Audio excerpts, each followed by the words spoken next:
ସବୁ ଚାଷୀ ଭାଇ ଆଉ ଭଉଣୀମାନଙ୍କ ପାଇଁ ଗୋଟେ ଗୁରୁତ୍ୱପୂର୍ଣ୍ଣ ସୂଚନା ଆସିଯାଇଛି। ପ୍ରଧାନମନ୍ତ୍ରୀ ଫସଲ ବୀମା ଯୋଜନାର ରେଜିଷ୍ଟ୍ରେସନର ଟାଇମକୁ ଆଉ କିଛି ଦିନ ପାଇଁ ବଢ଼ାଯାଇଛି। ଯଦି ଆପଣମାନେ ଏ ପର୍ଯ୍ୟନ୍ତ ପ୍ରଧାନମନ୍ତ୍ରୀ ଫସଲ ବୀମା ଯୋଜନାରେ ରେଜିଷ୍ଟ୍ରେସନ କରିନାହାନ୍ତି, ତେବେ ଲାଷ୍ଟ ଡେଟ୍ ପୂର୍ବରୁ ରେଜିଷ୍ଟ୍ରେସନ କରିନିଅନ୍ତୁ। କାରଣ ଦେଖନ୍ତୁ, ଯଦି ଆପଣମାନେ ଧାନ, ମାଣ୍ଡିଆ, ବାଜରା ଏମିତି ଯେକୌଣସି ଆପଣମାନେ ଫସଲ କରିଛନ୍ତି, ଯଦି ଆପଣମାନଙ୍କର ସେଇ ଫସଲ ଗୁଡ଼ିକ ନଷ୍ଟ ହୋଇଯାଏ କିମ୍ବା କୌଣସି ପ୍ରାକୃତିକ ବିପର୍ଯ୍ୟୟ ହେତୁ ଆପଣମାନଙ୍କ ଫସଲ ନ ହୋଇପାରେ, ତାହେଲେ ଆପଣମାନଙ୍କୁ ଏହି ପ୍ରଧାନମନ୍ତ୍ରୀ ଫସଲ ବୀମା ଯୋଜନା ଅନ୍ତର୍ଗତ ଆପଣମାନଙ୍କୁ ସେଥିପାଇଁ କିଛି ସହାୟତା ରାଶି ମିଳିପାରିବ। ସେଥିପାଇଁ ଆପଣମାନେ ଏହି ପ୍ରଧାନମନ୍ତ୍ରୀ ଫସଲ ବୀମା ଯୋଜନାରେ ରେଜିଷ୍ଟ୍ରେସନ କରିନିଅନ୍ତୁ। ତେବେ ଆପଣମାନେ ଏହି ପ୍ରଧାନମନ୍ତ୍ରୀ ଫସଲ ବୀମା ଯୋଜନାରେ କେମିତି ରେଜିଷ୍ଟ୍ରେସନ କରିପାରିବେ ଆଉ ଏହି ପ୍ରଧାନମନ୍ତ୍ରୀ ଫସଲ ବୀମା ଯୋଜନାର ରେଜିଷ୍ଟ୍ରେସନ ଟାଇମକୁ କେବେ ପର୍ଯ୍ୟନ୍ତ ବଢ଼ାଯାଇଛି, ସେ ସବୁକୁ ଆସନ୍ତୁ ଏହି ଭିଡ଼ିଓରେ ଡିଟେଲ୍ସ ଦେଖିବା। ସେଥିପାଇଁ ଭିଡ଼ିଓକୁ ସ୍କିପ୍ କରିବେନି, ଭିଡ଼ିଓକୁ ଶେଷ ପର୍ଯ୍ୟନ୍ତ ଦେଖିବା ପାଇଁ ଚେଷ୍ଟା କରିବେ। ଆଉ ଯଦି ଆପଣମାନଙ୍କୁ ଏହି ଭିଡ଼ିଓଟି ଟିକେ ବି ଇନଫର୍ମେଟିଭ ଲାଗିବ, ତାହେଲେ ଭିଡ଼ିଓକୁ ଗୋଟେ ନିହାତି ଲାଇକ୍ କରିଦେବେ। ଆଉ ଚ୍ୟାନେଲରେ ନୂଆ ଥିଲେ ଏବେ ହିଁ ଚ୍ୟାନେଲକୁ ସବସ୍କ୍ରାଇବ କରି ପାଖରେ ଥିବା ବେଲ୍ ଆଇକନ୍ ଉପରେ ପ୍ରେସ୍ କରି ଅଲ୍ ନୋଟିଫିକେସନ ଉପରେ ଅନ୍ କରି ରଖିଦେବେ।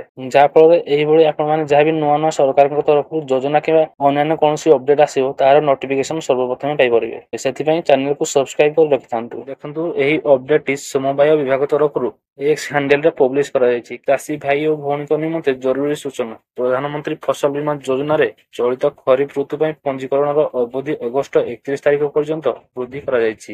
ନିର୍ଦ୍ଧାରିତ ବର୍ଦ୍ଧିତ ସମୟ ମଧ୍ୟରେ ନିଜ ବିଜ୍ଞପ୍ତିତ ଫସଲର ବୀମା ପଞ୍ଜୀକରଣ କରାଇନିଅନ୍ତୁ। ଦେଖନ୍ତୁ, ଆପଣମାନଙ୍କର ଏଠାରେ ଲେଫ୍ଟ ସାଇଡ୍ ପଟେ ଅଛନ୍ତି ପ୍ରଧାନମନ୍ତ୍ରୀ ଶ୍ରୀ ନରେନ୍ଦ୍ର ମୋଦି ଆଉ ଆପଣମାନଙ୍କର ଏହି ପଟେ ରାଇଟ୍ ସାଇଡ୍ରେ ଅଛନ୍ତି ଓଡ଼ିଶାର ମୁଖ୍ୟମନ୍ତ୍ରୀ ଶ୍ରୀ ମୋହନ ଚରଣ ମାଝୀ। 2025 ଖରିଫ ଋତୁ ପାଇଁ ପ୍ରଧାନମନ୍ତ୍ରୀ ଫସଲ ବୀମା ଯୋଜନାରେ ପଞ୍ଜୀକରଣ। ପ୍ରଧାନମନ୍ତ୍ରୀ ଫସଲ ବୀମା ଯୋଜନା PMFBYରେ ପଞ୍ଜୀକରଣ ଅବଧି 31 ଅଗଷ୍ଟକୁ ବୃଦ୍ଧି କରାଯାଇଛି। ତ ଯେମିତିକି ଆପଣମାନେ ଏଠାରେ ଦେଖିପାରିଲେ କି ଏହି ପ୍ରଧାନମନ୍ତ୍ରୀ ଫସଲ ବୀମା ଯୋଜନାର ପଞ୍ଜୀକରଣ ପାଇଁ ଅବଧିକୁ 31 ଅଗଷ୍ଟ ପର୍ଯ୍ୟନ୍ତ ବଢ଼ାଯାଇଛି। ଏତଦ୍ୱାରା ରାଜ୍ୟର ସମସ୍ତ କୃଷକ ଭାଇ ଆଉ ଭଉଣୀମାନଙ୍କୁ ସୂଚିତ କରାଯାଉଛି ଯେ ଚଳିତ ଖରିଫ ଫସଲର ବୀମା ପଞ୍ଜୀକରଣ ଯଥାଶୀଘ୍ର କରାଇ ନିଅନ୍ତୁ। ବିଜ୍ଞାପିତ ଅଞ୍ଚଳରେ ଚାଷ ହୋଇଥିବା 8ଗୋଟି ଫସଲ ଯଥା ଧାନ, ମକା, ଚିନାବାଦାମ, ମାଣ୍ଡିଆ, କପା, ହରଡ଼, ଅଦା ଓ ହଳଦୀ ପାଇଁ ବୀମା କରାଯାଇପାରିବ। ଯଦି କୌଣସି ପ୍ରାକୃତିକ ଦୁର୍ବିପାକ ଦ୍ୱାରା ଫସଲ ଅମଳରେ କ୍ଷତି ହୁଏ, ତାହେଲେ ଆପଣମାନେ ଏହି ଯୋଜନାରେ ଚାଷୀ ଭାଇ ଭଉଣୀମାନଙ୍କୁ କ୍ଷତିପୂରଣ ମିଳିପାରିବ। ଭାଗ ଚାଷୀ ମଧ୍ୟ ନିର୍ଦ୍ଧାରିତ ଫର୍ମରେ ଜମି ମାଲିକଙ୍କ ଠାରୁ ସହମତି ଆଣି ନିଜ ଫସଲର ପଞ୍ଜୀକରଣ ମଧ୍ୟ କରିପାରିବେ।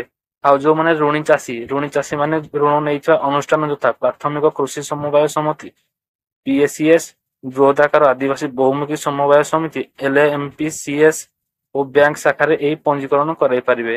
ଆଉ ଯେଉଁମାନେ ଅଣଋଣୀ ଚାଷୀ, ସେମାନେ ଜନସେବା କେନ୍ଦ୍ର, ସମବାୟ ବ୍ୟାଙ୍କ ଶାଖା ତଥା ଅନ୍ୟାନ୍ୟ ବ୍ୟାଙ୍କ ଶାଖାରେ ଆବଶ୍ୟକ କାଗଜପତ୍ର ଦେଇ ଏଥିପାଇଁ ଆପଣମାନେ ପଞ୍ଜୀକରଣ କରିପାରିବେ। ଆପଣମାନଙ୍କୁ ଏହି ପଞ୍ଜୀକରଣ କରିବା ପାଇଁ ହେଲେ ଆପଣମାନଙ୍କର ଆଧାର କାର୍ଡ ବାଧ୍ୟତାମୂଳକ ଅଟେ। ଆପଣମାନଙ୍କର ଆଧାର କାର୍ଡ ନିହାତି ଆବଶ୍ୟକ ପଡ଼ିବ। ଜଣେ ଚାଷୀ ପାଇଁ ସର୍ବାଧିକ 5 ଏକର ପର୍ଯ୍ୟନ୍ତ ଚାଷ ଜମିର ପଞ୍ଜୀକରଣ ବିନା କୌଣସି ଦେୟରେ କରାଯିବ।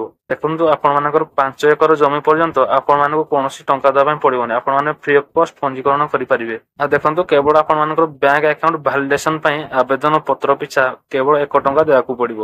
ତେବେ ଆପଣମାନେ ଯେମିତିକି ଦେଖିଲେ କି ଆପଣମାନେ ଏହି ପ୍ରଧାନମନ୍ତ୍ରୀ ଫସଲ ବୀମା ଯୋଜନା ପାଇଁ ଆପଣମାନଙ୍କର ପଞ୍ଜୀକରଣ ଅଗଷ୍ଟ 31 ପୂର୍ବରୁ କରିନିଅନ୍ତୁ। ତାପରେ କଲେ ଆପଣମାନେ ଏହି ପ୍ରଧାନମନ୍ତ୍ରୀ ଫସଲ ବୀମା ଯୋଜନା ଅନ୍ତର୍ଗତ କୌଣସି ବି ଲାଭ ପାଇପାରିବେ ନାହିଁ। ସେଥିପାଇଁ 31 ଅଗଷ୍ଟ ପୂର୍ବରୁ ଆପଣମାନେ ଏହି ପ୍ରଧାନମନ୍ତ୍ରୀ ଫସଲ ବୀମା ଯୋଜନା ପାଇଁ ଆପଣମାନଙ୍କର ପଞ୍ଜୀକରଣ କରିନିଅନ୍ତୁ।